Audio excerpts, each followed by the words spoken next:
እነሱ ወደ አንድ ቢመጡ እኛ ወደ አንድ መምጣት እንችል ነበር፣ መግባባት እንችላለን። ገባሽ?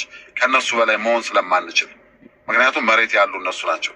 እነሱ የግል ይሹዋቸውን ትተው ያልሆነ ነገሩን ትተው ወደ አንድ ቢመጡ፣ እኛ ደግሞ እዚህ ጋር የኔ እከሌ መመረጥ አለበት፣ እከሌ ነው ጀግና፣ እከሌ ነው መሪ ምናምን የሚለውን ይሄ አስተሳሰብ ትተን ወደ በቃ እነሱ የፈለገው እንደ አማራ ካሰብነ በዛ ነው። ከዛ በተረፈ ግን ተማሪ አሁን እኮ ደቂቃ ለስጠኝ እስኪ እንደዚህ ይቅርታ፣ በጣም ይቅርታ፣ ስራ ቦታው ነበር የቆጥቼ ነው እና 2 ደቂቃ ነው የቀረኝ። ምክንያቱም በቴሌም አንድ የሆነ ኢምፖርታንት የሆነ ነገር ስናገር ስለሰማው ነው። እኔ በቴሌም እግዚአብሔር ነው የምልሽ የፈለገ ታምር ቢመጣ ማለት ነው። እኔ አሁን በዚህ ሰዓት ስለ ፋኖች ይሄኛው ይበልጣል ይሄኛው ማለቱን ነን አቁሜዋለሁ። ከአንቺ ቤት ካወራው በኋላ ከማንም ቤት አላወራው። ግን አንድ ነገር የተናገርሽው ነገር አለ። ጋሉን ሲፈሩ መደላዱ የሚባል ነገር አለ። የራሱ ለኛ ውርዴት ነው ብዙ ነገራችሁ። አሁን በዚህ ሰዓት ቁጭ ብሎ እኛ ራሳችን እየተበላላን ባለበት ሰዓት እኛ ወንድሞቻችን ይሄ እሾ ባለበት ሰዓት ልክ የዛሬ 35 ዓመት በፊት ሲደረግ የነበሩ አይነት እንዲደረግ የምትፈቅዱ ከሆናችሁ በጣም ስህተት ነው ብዙ ነገራችሁ። የዛሬ 35 ዓመት በፊት እኮ ደርግ በነበረበት ጊዜ ግማሹ አማራው ከደርግ ጋር ነበር፣ ግማሹም ከህወሓቶች ጋራ እነ ከፋኝ የሚባሉ አደረጃጀቶች እንደዚህ በዚህ መንገድ ነበር መጥተው መጨረሻ ላይ የአማራ ምሁሮች የተጨፈጨፉ ማለት ነው። አሁን በዚህ ሰዓት አሁን አይተሽዋል። ይሄ ሽሮ የሚባል ልጅ አይተሽው ትናንትና አማራ ትበሉ ትግሬ አትበሉ ወልቃይት ብላችሁ ኑና ወልቃይት የሚባል ክልል ይስጣችሁ እያለ ቁጭ ብሎ 300 ምናምን ሰው አስቀምጦ በሚገርምሽ ነገር ቅዱስ ሚካኤል ነው የምልሽ። እንደዚህ አይነት ትውልድ እኔ የፈለገ እኔ ግልጹ ንገርሽ እግዚአብሔር ነው የምልሽ።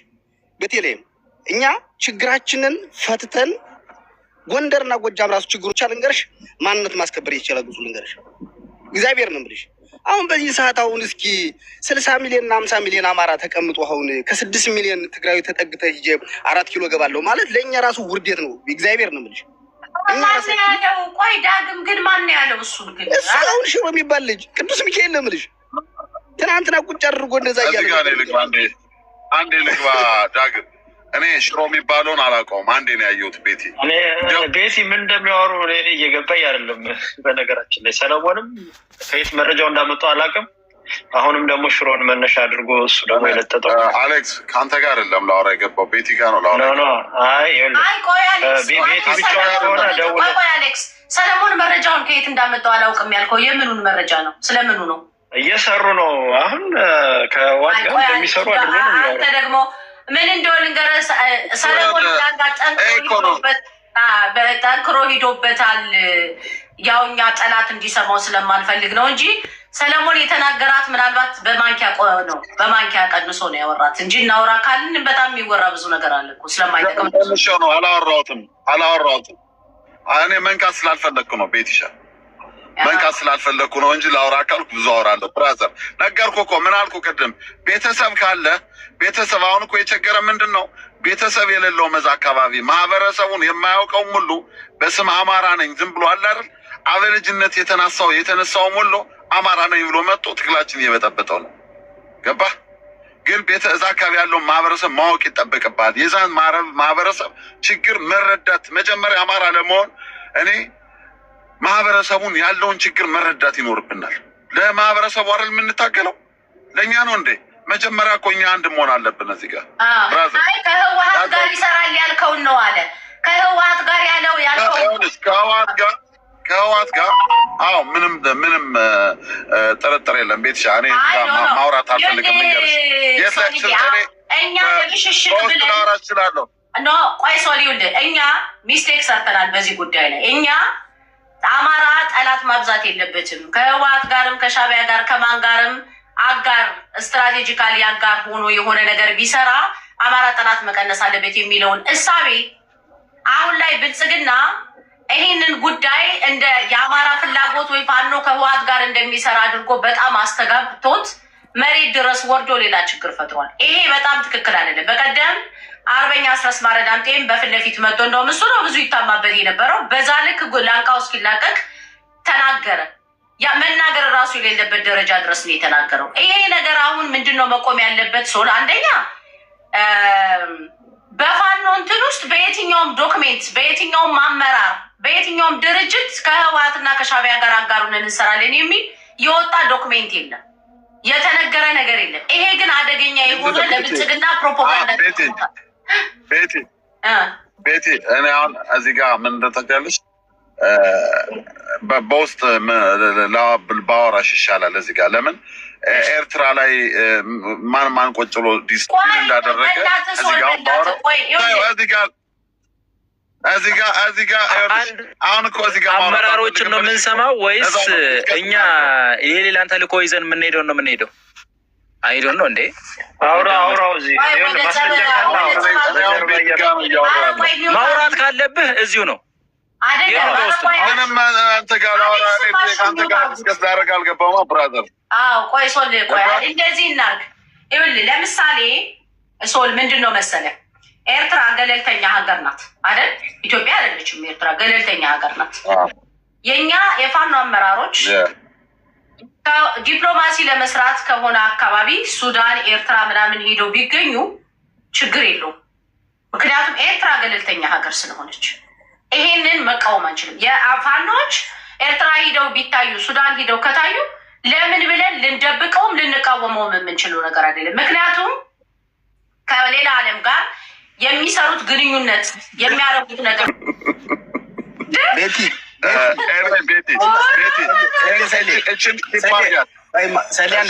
ለቤት ልንገራት ስራ ቦታ ያለው ተደብቄ ነው ማውራችሁ ያለ። አሁን አንድ ትልቅ የተናገርሽ ነገር አለ። እኔ አማራም ሌላ መሰለሽ አማራ ነፃ ለማውጣት ከሰይጣን ጋር ቢሆን እንሰራለን ይባላል። ግን ከየትኛው ጋር ሰይጣን ነው የሚለው ነገር በደንብ ማሰብ አለብን። አሁን የተናገርሽ ነው ከኤርትራ ጋር ግድ ነው አማራ መስራት አለበት። ይሄ ምንም የሚያገናኘን ነገር ስለሌለ ማለት ነው። የራሳችሁ ሀገር ናችሁ፣ የራሳችን ሀገር ነን። ኢትዮጵያን በማይጎዳ መንገድ አማራን በማይጎዳ መንገድ ከነሱ ጋር ዩኒት ፈጥራ መስራት እንችላለን።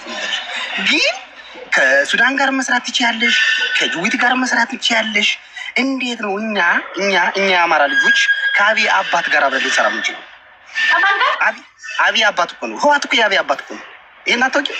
ዳግም አሁንም አንተ አትድገመው። የተሳሳትነው ነገር ዳግም ማረም አለብን ነው የምልህ። አሁን ማረም ያለብን ነገር ማረም ያለብን ነገር ምንድን ነው? መሪዎቻችን ያልተናገሩትን ያላሉትን ነገር ይዘን እኮ ነው ወጠን ስናስተጋባ የነበረው። እንደ ድርጅት ያልተነገረ ነገር ነገሩ ተስነስቶ ይህን አያደርጉትም። እንደማያደርጉት እርግጠኛ ነኝ። ተሮትሻል ዛሬ 80% በዋት የተንኮላሹ ፋኖች ነው አይደለም። ዘመን ማነው አሳስ የተናገረውን ሰማው አይደል?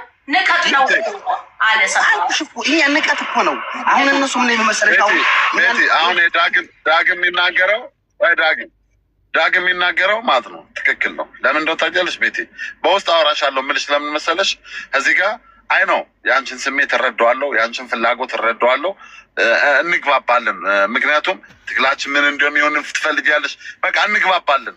ገብቶሻል? አሁን እኔ በኮንፊደንስ የምናገረው ለምንድን ነው ያየሁት ነገር ስላለ በቃ እንትን ማለት አልፈልግም። ግን እዚህ ጋር ባወራው ትርጉም ስለሌለው ገብቶሻል? ውስጥሽ አንቺ ደግሞ እንተዋወቃለን፣ ውስጥሽን ታውቂዋለሽ፣ አሁን ያለውን ነገር ታውቂዋለሽ። እና እዚህ ጋር ፍላጎትሽንም ስለምረዳው ሌላ መናገር አልፈልግም። በቃ በአጭሩ ይሄ ነው የአንቺን እንትን ነው ማክበር የምፈልገው።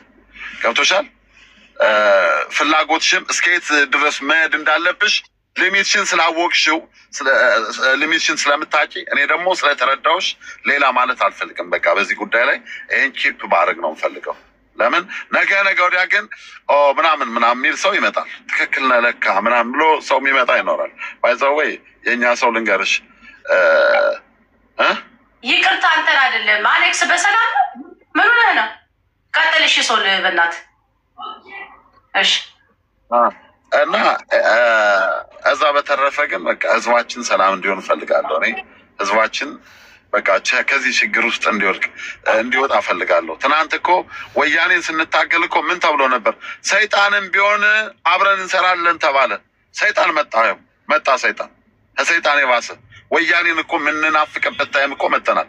ምክንያቱም ወያኔን የናፈቅነው ሰው ሁሉ እኮ የጎንደር ሰውና የባህር ዳር ሰው እኮ አዲስ አበባ ከተማ ወዷል እኮ የለም እኮ። ምክንያት ለምን እየታገተ ለምን ብር አምጣ እየተባለ ገባሽ? ይህን ማሰብ አለብን። ለህዝባችን መረዳት ያለብን። ቆይ ሶል ምንድን ነው መሰለህ እኔ ይሄንን ውሸት ነው ብዬ አልልም። ተወደደም ተጠላም እውነት ስለሆነ ግን ትግል ላይ ነን ያለ ነው። በትግል መሀል ሌባውም ፋኖ ነው ብሎ መሳሪያ ታጥቆ ገብቶ ወንጀል ይሰራል። አማራ ያልሆነው ኃይል ራሱ ገብቶ በፋኖ ስም የሆነ ነገር ያደርጋል። ፋኖችም እኮች መከራዩ እኮ በሚያሳዝን መልኩ የራሳችን ሰው ነው ብለው መረጃ አብሮ እንትን ሲል የነበረ ስንት ነገር ያረጋ አካል ሌላ ሆኖ ይገኛል። ይሄ ሁሉ ትግሉ ስላልጠራ ከህዝባችን ብዛት ከመደበላለቁ አማርኛ የተናገረው ሁሉ አማራ ስለሚመስለን እና አማራ የሆነው ራሱ ዛሬ ገበሬው በገንዘብ እኮ ተሽጦ አድማ በታኝና ሚሊሻ ሆኖ የራሱን ህዝብ የሚገድ ስለሆነ ነው። ግን አሁን ይሄ እንደዚህ እንደሆነ አሁን ካሁን በኋላ ምንም አንድ ተቋም መጥቶ ተገፍቶ አማራ መፍትሄ ካላገኘ ሶል ካሁን በኋላ የአማራ ክልል የሚሆነው እኮ ወደድክም ጠላህም ወይ በየቦታው ሽፍታ የበዛበት ተከፋፍሎ የሆነ አካባቢ ሰውዬ ይሄ እየከፋ ነው የሚሄደው። ምክንያቱም አብይ አህመድ ሊያስከብረው የሚችል ህግ ካሁን በኋላ አማራ ክልል ስለማይኖር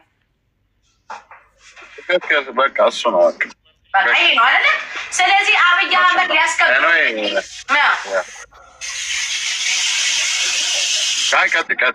አብይ አህመድ ሊያስከብረው የሚችል ህግ የለም። ለምን? የታጠቀ ህዝብ አለ፣ የከፋው ህዝብ አለ፣ በድሮን የተመታ ህዝብ አለ። ለአብይ አህመድ መንግስት እሺ ብሎ የሚገዛ ህዝብ ካሁን በኋላ አማራ ክልል አይኖርም። ግፉ ስለበዛ ከነ ችግሩም ቢሆን ከነ መከራውም ቢሆን የተጎዳው ተጎድቶ መጪው ትውልድ የአማራ ህዝብ ግን የሚተነፍስባት አገር እንድትኖረው አማራነቱ እንዲቀጥል ከተፈለገ መደረግ ያለበት ነገር ምንድን ነው? ችግሩን ችለን ነገሮች እንዲስተካከሉ መሬት ላይ ያለውን ኃይል እየደገፍን ወደ አንድ እንዲመጡ አድርገን አማራ መሻገር አለበት። ተስፋ የሚያስቆርጥ ነገር ላይ መሄድ የለብንም። እኔ ይሄ በጣም አደገኛ ነገር ስለሆነ ካልሆነ ግን የቀጣዩ ዘመን እንደውም አማራ ነፍጡን ከዘቀዘቀ ካበቃለት ወያኔ ነፍጥ የዘቀዘቀ ሐውልት ሰርቶ እንደቀረው አይደለም። አሁን የእነ አብይ አህመድ መንግስት የሚያደርገው አማራ እስከ ወዲያኛው ድረስ በቃ እንትን ይላል። እስከ ወዲያኛው ላይመለስ አማራ ይጠፋል። ማን ነው ሚዩት ያላረገው? እና ሚዩት አርጉ ጋይስ። ማን ነው ሚዩት ያላረገው? አሹ ሚዩት አርግ። አሹ እየተሰማህ ነው ያለው። ሚዩት አርግ። ሚዩት ትሰማለህ ከሰው ጋር እያወራ ሰው ምንድን ነው? ኦኬ የሆነው ነገር ሊያበሳጭ ይችላል። የተበሳጨህበትን እኔ አውቀዋለሁኝ እንዳልከው በደንብ ነው የማውቀው። እኔም ያናደደኝ ነገር አለ ብዙ ነገር ምናምን፣ መፍትሄ ግን አይደለም። ያ ስለሆነ ብለን እጃችንን የምንዘቀዝቅበት ዘመን አይደለም። በቃ በተቻለ መጠን ትግሉ ጫፍ ደርሶ አማራ ነፃ ወጥቶ ማግኘት ያለበትን ማግኘትና ህዝቡ ይሄ መሳሪያ ታጥቆ በየቦታው በየጫካው ተሰግዝጎ ህዝብን እያስመረረ ያለ ኃይል እየታደነ አማራ ነፃ መውጣት አለበት። ካልሆነ ግን መቼም እና አብይ እኮ ይሄን ይፈልጉታል። በቃ አማራ ህዝብ እንዲሆን ነበር የተፈለገው። ሰላምን እንዲነሳ እንዲማረር፣ ህዝባችን በፋኖ ተስፋ እንዲቆርጥ ነው የታሰበው። ያደረጉትም ያንን ነው። እና ራስን ማውራት ይፈልጋል መሰለኝ። ቀጥል ወይ ማይክና የሚውጣ አድና ራስ። አመሰግናለሁኝ ሶልዬ፣ ስላየው ደስ ብሎኛል። ቤቲ ስላገኘሁሽ ደስ ብሎኛል። እህት አለም እንዴት ነው? እኔ ደህና ነኝ። እንዴት ናችሁ? ሁላችሁንም ሰላም ብያለሁ። አለን። ቅድም አንድ ነገር ስትናገር የሰማው በጣም ነው እንትን ያለኝ። ብዙ ጊዜ ነው የምናገረው ነገር ነው። አማራ ካላሸነፈ አሁን ካለው የባሰ ሲኦል ነው የምትሆን ክልሏ ማለት ነው። እና ማሸነፍ እንዳለበት ሁላችን የምናምንበት ነገር ነው። አንድነት ባለመኖሩ የፋኖን ስም ያጠለሹ አሉ። ሶሌ ቅድም እንዳለው በአካባቢው በጣም ትግሉ ብቻ አጓጉቷቸው የወጡ ትክክለኛ ፋኖዎች እንዳሉት ሁሉ ደግሞ ዝም ብሎ በራሱ ችግር ነፍስ አጥፍቶ ፋኖ እንደመጠጊያ አድርጎ በፋኖ ስም የሚዘርፍ ኃይልም አለ። ይሄ በአራት ነጥብ እኔ ጥንቅቅ አድርጌ ስለማውቀው መሬት ድረስ ግን እስከ መጨረሻው ማውራት ስለማልፈልግ ማለት ነው። ይሄ ከተስተካከለ ትግሉ ወደ አንድ መጥተው የጎጃሙም የሸዋውም ጎንደርና ወሎ ያለውም ተጠራርቶ ወደ አንድ መምጣት አለበት። አሊያ ነገሩ በጣም የከፋ ነው የሚሆን። ለምን ሲፈልግ ፈስ እያለ ይሳደባል፣ ሲፈልግ ደግሞ ሽፍታው ባንዳው በረኛ